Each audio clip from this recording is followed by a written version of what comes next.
Ouais, c'est bon. Pour la première fois de l'histoire de la Ve République, un ancien président est renvoyé en correctionnel.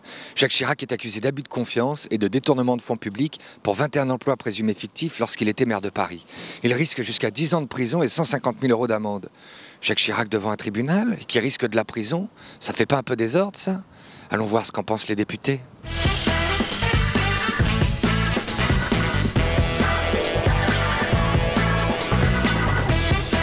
Vous avez eu une petite pensée pour Jacques Chirac ce matin en réunion de groupe? Je crois que cette affaire est maintenant une vieille affaire. Elle correspond à de vieilles mœurs. À l'époque, le principe du financement des partis politiques n'était pas arrêté. Il y a une espèce de consensus sur le fait que ce sont vraiment de vieilles histoires et qu'on devrait laisser l'ancien chef de l'État en paix. La justice peut enfin s'occuper de ce qui la regarde. Elle en a été empêchée pendant des années. Et ça me rappelle que j'avais déposé une proposition de loi en janvier 2002 pour modifier le statut du chef de l'État et pour que son immunité ne le protège pas de ce qu'il a commis avant son élection au président de la République. Et naturellement, cette proposition de loi est restée dans les tiroirs, ce que je regrette. Jacques Chirac renvoyé devant la justice, ça vous inspire quoi? Bien, de la justice. Enfin, il était temps. Il en est de même de Charles Pasqua. Et j'espère qu'on saura plus de choses que ce qu'on a soupçonné depuis 40 ans pour l'un comme pour l'autre. Vous aidez pas la surpopulation carcérale si tous les vieux monsieur finissent en prison? Pas tous les vieux monsieur. En voilà deux qui ont sans doute l'occasion de l'être pour des raisons justifiées. Et évidemment, c'est la justice qui doit dire pourquoi.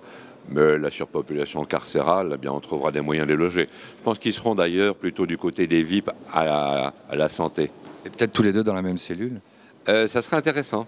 Vous trouvez normal que Jacques Chirac soit traîné devant le tribunal en guise de retraite? Oui, bien sûr, c'est tout à fait légitime que le président de la République, qui a bénéficié d'une impunité pendant tout son mandat présidentiel, et j'y ai souscrit, redevenu simple citoyen, doivent rendre des comptes devant la justice. Mais ce n'est pas parce qu'on va devant la justice qu'on est forcément condamné. On peut aussi bénéficier de non-lieu. Ça sera au tribunal d'apprécier. Ah, vous pensez qu'il doit être jugé mais pas condamné? Non, je pense qu'il doit être jugé et qu'il peut ne pas être condamné. Parce que si vous, quand vous êtes devant un tribunal, c'est uniquement pour être condamné, c'est que vous avez une drôle de vision de la justice alors. Vous trouvez ça bien qu'un ancien président comparaisse devant le tribunal en guise de retraite? Je ne crois pas qu'il y comparaisse en guise de retraite. Cela dit, il comparaît tard après les faits qui lui sont reprochés, mais s'il comparaît tard, c'est parce que lui-même a souhaité qu'une disposition constitutionnelle protège les présidents de la République. Donc il y a une certaine logique malgré tout. C'était un patron formidable.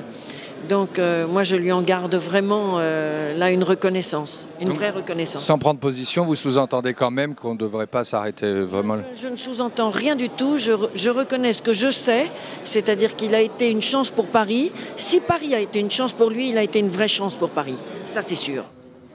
Jacques Chirac s'était fait réélire en 2002 avec une promesse de campagne, impunité zéro. Bon, il aura fallu attendre 7 ans pour que ça arrive, mais il a tenu sa promesse.